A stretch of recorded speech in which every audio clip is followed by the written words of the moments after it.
하나님께서 이스라엘 백성들을 애굽에서 건져내 주시고 이제 광야를 지날 때 신의 광야에 그 백성들이 이르렀을 때 하나님께서 그 백성들에게 이렇게 말씀하십니다. 너희는 내 말을 잘 듣고 내 언약을 잘 지키면 내게 거룩한 백성이 되리라 하셨습니다. 내 말을 잘 듣고 내 언약을 잘 지키면 거룩한 백성이 되리라, 제사장 나라가 되리라, 내 아들이 되리라 이렇게 말씀하셨습니다. 그때 주신 잘 들어야 되는 하나님의 말씀, 그리고 잘 지켜야 하는 하나님의 언약의 내용, 그것을 율법이라고 합니다. 율법을 주신 것입니다. 거기서 율법은 하나님의 통치의 기준이고 그 속에는 하나님의 성품이 들어있습니다. 무엇이 과연 의가 되는가, 무엇이 죄가 되는가 하는 그 내용들이 율법 속에 들어가 있습니다. 그래서 그 율법을 잘 듣고 지키면 하나님의 복과 생명을 얻을 수가 있고, 율법을 어기고 불순종하면 하나님의 저주와 죽음을 얻게 되는 그 하나님의 법, 하나님의 계시의 총체, 이것이 율법입니다. 여러분, 죄라는 것이 무엇입니까? 우리가 떠올리는 부도덕하고 정직하지 못하고 남을 해하고 하는 것들은 엄밀하게 말하면 그건 악이라고 하는 것입니다. 죄는 그것보다 더 깊이 그 뿌리에 있는 것이 죄인 것입니다. 한마디로 말하면 하나님을 거역하는 것입니다. 하나님께 대한 반역, 율법을 어기는 것이죠. 하나님을 거스르는 행위, 그것이 죄인 것입니다. 모든 악은 죄로부터 나는 것이죠. 하나님에 대한 거역을 하면 죽을 수밖에 없는 것입니다. 하나님이 그렇게 하셨고 공의로우신 분이시기 때문에 그렇습니다. 죄라고 하는 것은 하나님에 대한 적개심에서 오는 것입니다. 살 수가 없는 것입니다. 그와 같은 말씀들을 정말 많이 우리에게 하나님이 전해주셨습니다. 우리 나홈서 1장 2절 말씀을 한번 볼까요? 읽겠습니다. 여호와는 질투하시며 보복하시는 하나님이시니라. 여호와는 보복하시며 진노하시되 자기를 거스르는 자에게는 여호와는 보복하시며 자기를 대적하는 자에게 진노를 품으시며 라는 말씀입니다. 하나님은 은혜로우신 하나님이시고 노하기를 더디하시는 하나님이시지만 하나님을 거역하는 자들, 하나님을 대적하는 자들에게는 반드시 진노하시고 반드시 보복하시는, 벌을 줘야 되겠다 하는 자에게는 반드시 벌을 내리시는 하나님이십니다. 여러분, 죄라고 하는 것은 결코 우리가 가볍게 여길 수가 없는 하나님의 원수 되게 만드는 것이고 하나님의 보복의 대상이 되게 만드는 그런 죄이기 때문에 결코 죄에 대해서 무감각해서는 안 됩니다. 하나님이 이와 같은 하나님이 진노가 얼마나 큰 것인가에 대해서는 정말 수도 없이 말씀해 주셨습니다.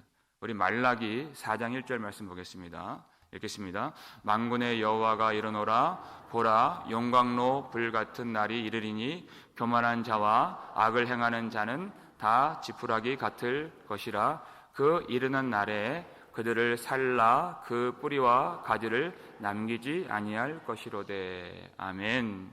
여러분, 이 말씀은 다 지나간 말씀이 아닙니다. 앞으로 예수님 다시 오실 때에도 이렇게 하실 것을 미리 말씀해 주신 것입니다. 교만한 자와 악을 행하는 자는 다 지푸라기 같을 것이라. 그 뜨거운 불에, 용광로 같은 불에 다 살라지고 다 태워지는 그러한 형벌과 저주와 심판이 이르는 날이 있을 것이다 그랬어요. 우리는 본성적으로 이와 같은 말씀에 대한 거부감이 있습니다. 소위 은혜를 받지를 못합니다. 그리고 예수님이 우리의 죄의 문제를 다 해결해 주셨다는 그런 생각에 이러한 말씀들은 더 이상 귀담아 들을 필요가 없다라고 속으로 생각하는 사람들이 많이 있습니다. 아주 얄팍하고 잘못된 생각입니다. 그것이 맞다면 구약 성경은 다 폐기해야죠. 볼 필요가 없죠. 그럴 수가 없는 것입니다. 하나님은 적나라하게 우리가 얼마나 부패했으며 얼마나 하나님의 진노를 받아야 했던 존재들인가에 대해서 수도 없이 말씀하십니다. 왜요? 거기서만이 우리가 어떤 은혜를 받았는가를 알 수 있기 때문입니다. 이 말씀을 버리면 우리가 어떤 은혜와 사랑을 받았는가를 깨달을 수가 없습니다. 복음이 무엇입니까? 오늘 본문 앞부분 말씀 보실까요? 13절 읽겠습니다. 그리스도께서 우리를 위하여 저주를 받은 바 되사 율법의 저주에서 우리를 속량하셨으니. 아멘. 복음의 내용이 무엇입니까? 그리스도께서 우리를 위하여 저주를 받은 바 되사 이렇게 됐습니다.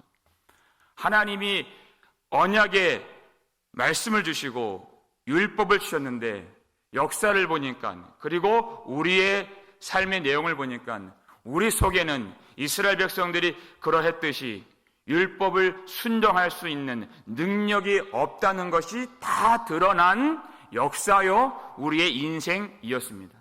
율법을 지킬 수 있는 자가 없다라는 것이 다 판명되었습니다. 하나님은 벌을 줘야 되겠다 하는 자에게는 반드시 벌을 주시는 분이십니다. 공의로우신 분이십니다. 그러면 율법을 완전히 어겨버린, 그냥 실수로 몰라서 연약해서, 우리는 연약해서 그렇습니다 라고 말했지만 죄는 하나님에 대한 적개심입니다. 하나님을 사랑하지 않는 것입니다. 하나님을 미워하는 것입니다. 그러니까 무감각하게 반복적으로 그렇게 죄를 짓는 것입니다. 죄를 버릴 생각이 없는 것입니다. 그러면 그 형벌과 저주는 우리가 받아야지만이 마땅한 것입니다. 그러나 하나님 안세전부터 정말 놀라운 구원의 계획을 하나님이 품고 계셨는데, 그것이 우리가 받아야 할 그 모든 하나님의 저주를 하나님의 독생자 예수 그리스도에게 부으시는 그 놀라운 계획을 하나님이 이미 갖고 계셨다는 것입니다. 그것이 얼마나 놀라운 일인가. 여러분, 누구에게 그와 같은 은혜가 부어지겠습니까? 오늘 읽은 본문이 3장인데요 2장 16절을 성경책으로 한번 보실까요? 2장 16절 말씀 함께 읽겠습니다. 사람이 의롭게 되는 것은 율법의 행위로 말미암음이 아니요 오직 예수 그리스도를 믿음으로 말미암는 줄 알므로 우리도 그리스도 예수를 믿나니 이는 우리가 율법의 행위로서가 아니고 그리스도를 믿음으로써 의롭다함을 얻으려 함이라. 율법의 행위로서는 의롭다함을 얻을 육체가 없느니라. 아멘. 정말 놀라운 말씀입니다. 우리 인생이 어떠한 자격이나 우리의 행위나 혈통이나 우리의 선함에 의로운 것이 있는 것이 아니라 오직 예수 그리스도를 믿음으로써 의롭게 된다는 것입니다. 믿음이라고 하는 것은 예수님과 연합이 되었다는 것입니다. 예수님께 우리가 묶임 바 되었다는 것입니다. 우리가 예수 안에 들어가게 되었다는 것입니다. 그래서 우리가 예수 안에 들어가면 전혀 죄가 없으신 의로우신 예수 그리스도의 그 부요하신 의가 우리에게 전가되는 것입니다. 이것이 믿음인 것입니다. 마찬가지로 우리는 하나님의 저주와 심판을 받을 수밖에 없는 그런 형편이었지만 우리와 예수님이 묶인 바 되셨기 때문에 우리가 마땅히 받아야 했던 그 저주를, 하나님의 저주를 예수님이 받게 되시는 그 일이 바로 믿음 사건인 것입니다. 그렇다면 하나님의 저주는 얼마나 무섭고 얼마나 큰 것이었는가 하는 것입니다. 과연 우리가 예수를 믿는다고 다 지나간 얘기일까? 그렇지 않습니다. 그 저주가 얼마나 크고 무겁고 엄청난 것인지 그것이 알아질 때 우리가 받은 은혜가 얼마나 큰 것인가, 얼마나 무겁고 얼마나 귀한 것인가를 거기에서만 알 수가 있습니다. 거기에서만. 시편 7편 11절 말씀을 볼까요? 우리 함께 읽겠습니다. 하나님은 의로우신 재판장이심이여 매일 분노하시는 하나님이시로다. 아멘. 매일 분노하시는 하나님이시로다. 우리도 세상을 보면 우리 자주 접하는 뉴스를 보거나 여러 가지 사건들에 대해서 듣게 되면은 너무나도 부패하고 너무나도 끝간데 없이 그렇게 폐역한 이 세상을 보게 됩니다. 분노가 일어나요. 때로는 교회를 볼 때 어떻게 교회가 이렇게까지 되었는가? 어떻게 세상은 말할 것도 없지만은 하나님을 모르는 사람들이 그렇게 하는 것은 어쩌면 당연한 것이지만은 하나님을 믿는다는 사람들이 어떻게 그렇게 할 수가 있는가 하는 그 참혹함을, 말할 수 없는 그 폐역함을 직면할 때가 많이 있습니다. 여러분, 우리가 볼 때, 우리가 똑같이 죄가 있는 우리가 볼 때에도 세상이 그러하고 많은 순간 교회가 그러한데 거룩하신 그 더러운 것을 참아 보실 수가 없으신 하나님이 보시는, 그 정결한 눈으로 보시는, 그 두아디라 교회를 불꽃 같은 눈으로 보시는 하나님이 이 세상을 보시고 교회를 보시고 때로는 우리를 보시고 많은 순간 얼마나 분노가 차오르며, 말씀이 그러잖아요. 매일 분노하시는 하나님이시니라 그랬어요. 매일 분노하시는. 여러분, 우리는 이 대목에서 아멘이 안 나옵니다. 어떨 때는 우리의 우상이 우리의 감정인 것 같아요. 내 감정이 동하지 않으면 전혀 은혜를 못 받고, 분명히 하나님 말씀으로 주셨는데 하나님의 말씀은 하나님의 사랑으로 예수의 피로 우리에게 새겨주신 말씀인 것입니다. 근데 그 말씀을 깨닫지를 못하고 내 감정에서 동하지 않는 말씀들에 대해서는 별로 그렇게 동의하지 않으려고 하는, 설교를 하시는 분들도 은근슬쩍 말하기 불편한 것들에 대해서는 그냥 넘어가 버리는.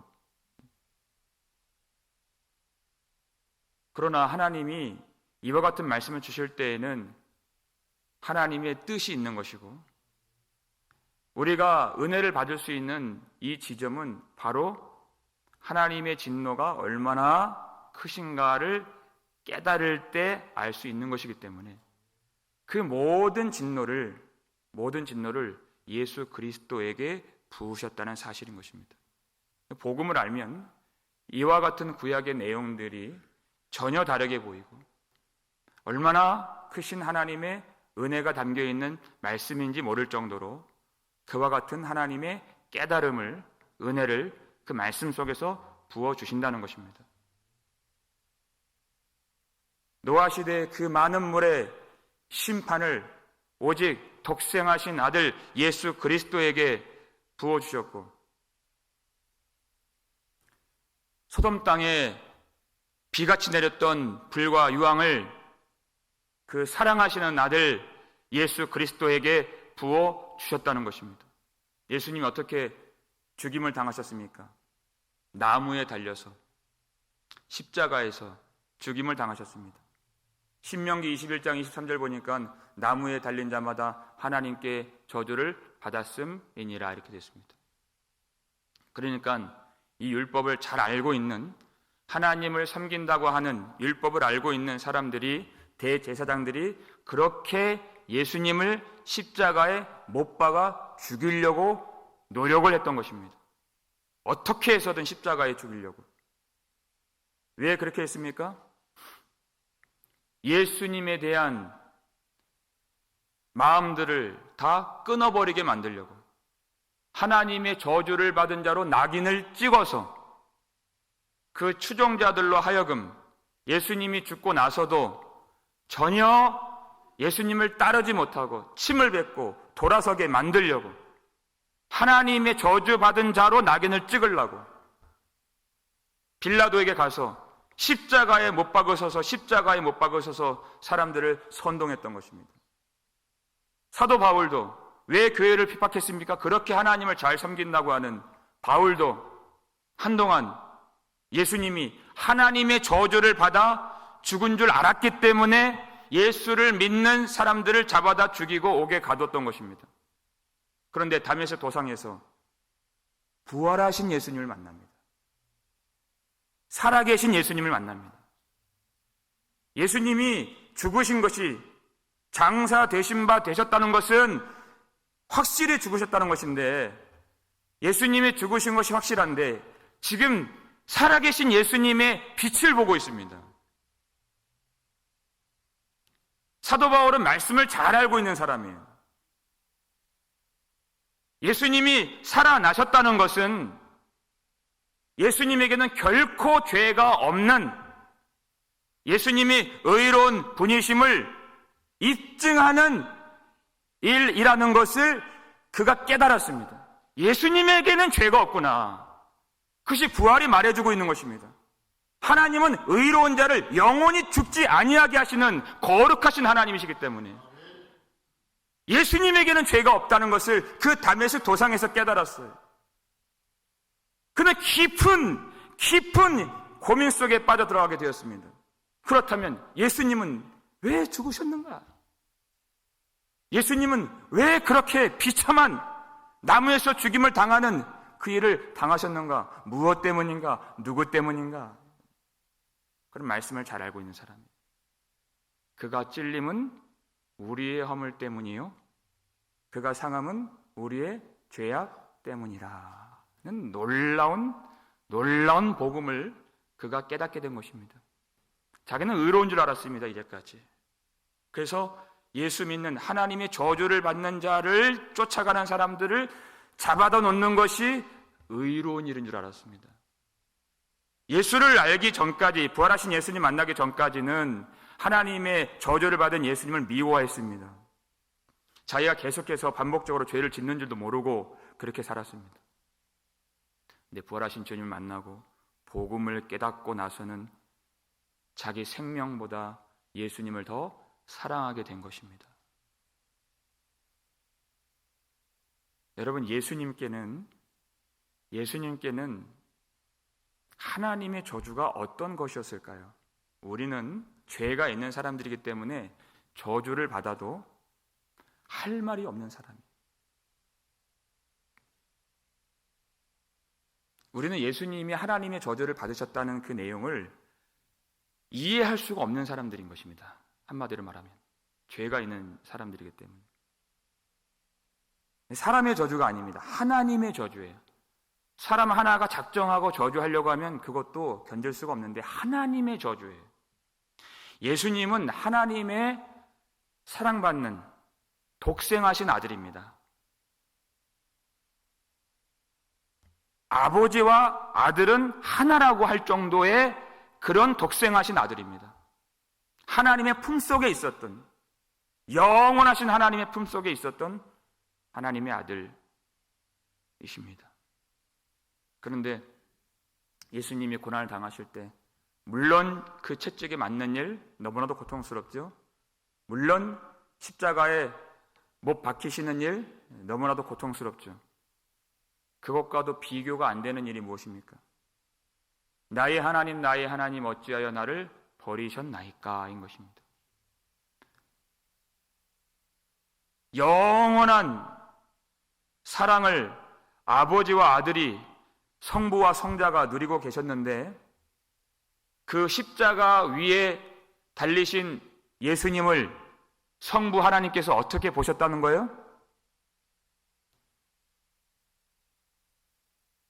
하나님이 평생 죄를 지은 그 하나님의 원수로 보셨다는 것입니다.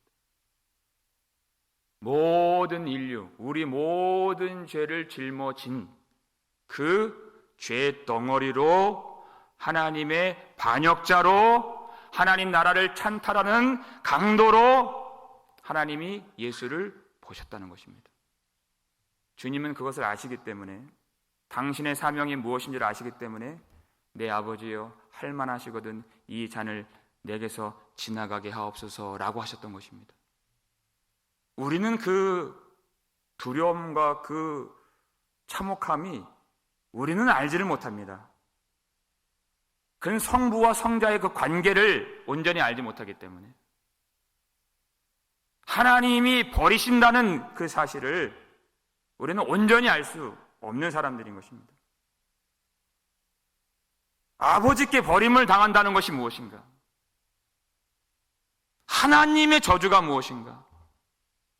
하나님이 그를 원수로 보시고 죄로 보신다는 그 두려움이 무엇인가? 성자 예수 그리스도는 아셨습니다. 그래서 울며 불며 아버지 내게서 지나가게 하옵소서 라고 하실 수밖에 없었던 그 일을 기도하신 다음에 왜 감당하시며 왜 십자가를 지셨으며 왜 못에 박히시며 아버지의 버림 당하심을 예수님이 왜 받으셨습니까? 그것이 우리를 향한 말할 수 없는 사랑인 것입니다. 하나님의 저주를 알지 못하면 우리는 하나님이 우리를 어떻게 사랑하시는지를 알 수가 없는 것입니다. 바울이 그것을 깨달은 것입니다. 하나님의 저주가 무엇인지 알고 있기 때문에. 여러분, 그렇게 우리를 사랑하시는 하나님이신데 그 사랑을 아는 자들이라면 하나님의 저주를 예수 그리스도께 부어지도록 만든 나의 죄예요. 우리의 죄예요. 그 죄를 어떻게 사랑하겠는가 하는 것입니다. 그 아무 죄가 없으신 하나님의 독생하신 아들에게 하나님의 저주를 부어지게 만든 우리의 무지와 우리의 죄를 어떻게 지금까지 품고 버리려고 하지 않고 그렇게 살 수가 있겠는가 하는 것입니다. 여러분, 하나님이 이 말씀의 자리에서 어떤 때는 어제 그 부자 청년, 어리석은 청년에게 예수께서 그를 사랑하사 이르시되 이렇게 말씀하셨죠. 사랑하시기 때문에 죄를 깨닫게 하시고 사랑하시기 때문에 그 길을 돌이키라고 말씀하시는 것입니다. 그런데 많은 순간 예배를 드리고 말씀을 들을 때 사랑해서 주신 말씀인데 여러분, 우시아 왕이 제사장 아사랴가 왕이여 그렇게 하면 안 됩니다. 왕이 그렇게 분향하면 안 됩니다. 그랬을 때 어떻게 했습니까? 사랑해서 목숨을 걸고 왕에게 진언을 드린 것입니다. 죽을 수도 있지만. 근데 그 죄를 꾸짖는 그 말을 듣고 그가 화가 났다 그랬어요. 죄를 버릴 마음이 아니라 그 말씀을 듣고 화가 났다 그랬어요. 그때 이마에서 나병이 생긴지라 이렇게 되었습니다. 여러분, 하나님이 말씀을 통해서 그 죄를 버리라고 말씀해 주시고 어떨 때는 마음에 찔림을 주시고 그 말씀을 들으면서 내 마음이 상하게 하시는 그 일을 경험하실 때 여러분, 주 예수님의 도우심을 구하시길 바랍니다. 굳은 마음을 하시지 말고 예수님이 우리를 도와주시려고 그 죄에서 건져주시려고 하나님의 진노를 받으시고 저주를 받으신 이 복음 사건을 하나님의 사랑을 의지하시기를 주님의 이름으로 축원합니다. 그 사랑만 의지하는 것입니다. 여러분을, 우리를 살려주시려고 그렇게 해주시는 것입니다. 이제까지 죄인 줄도 몰랐던, 너무나도 무지하고 무감각해서 깨닫지를 못했던 우리에게 그 죄가 무엇인가를 알게 하실 때 하나님의 사랑을 의지하시고 예수 십자가를 붙들고, 거기서 분노가 일어나는 것이 아니라 나를 인하여 하나님의 저주를 받으신 예수 십자가 사랑이 밀려와서 굳어진 마음들이 다 제거되고 하나님의 그 풍성한 사랑 안에 거하며 예수를 절실하게 붙들고 의지하는 그런 은혜가 있기를 주님의 이름으로 축원합니다. 여러분, 예수님이 우리 대신 하나님의 저주를 받으신 줄을 믿으시길 바랍니다. 그러므로 이제 그리스도 예수 안에 있는 자에게는 결코 정죄함이 없나니 그랬습니다. 예수를 진정으로 믿는다면, 그 죄를 회개하고 진정으로 믿는다면 하나님은 더 이상 우리에게 부으실 당신의 저주란 없는 것입니다. 그 사랑 안에 거하시고 예수님 안에 거하시고 예수님과 온전히 묶일 수 있는 믿음의 역사와 은혜가 우리 가운데 충만하게 임하여질 때, 예수 십자가 붙들고 이 아침에 간절하게 회개할 때 하나님의 사랑과 구원의 기쁨과 성령의 자유가 충만하게 임하여지는 우리의 심령, 우리의 삶이 되기를 주님의 이름으로 축원합니다.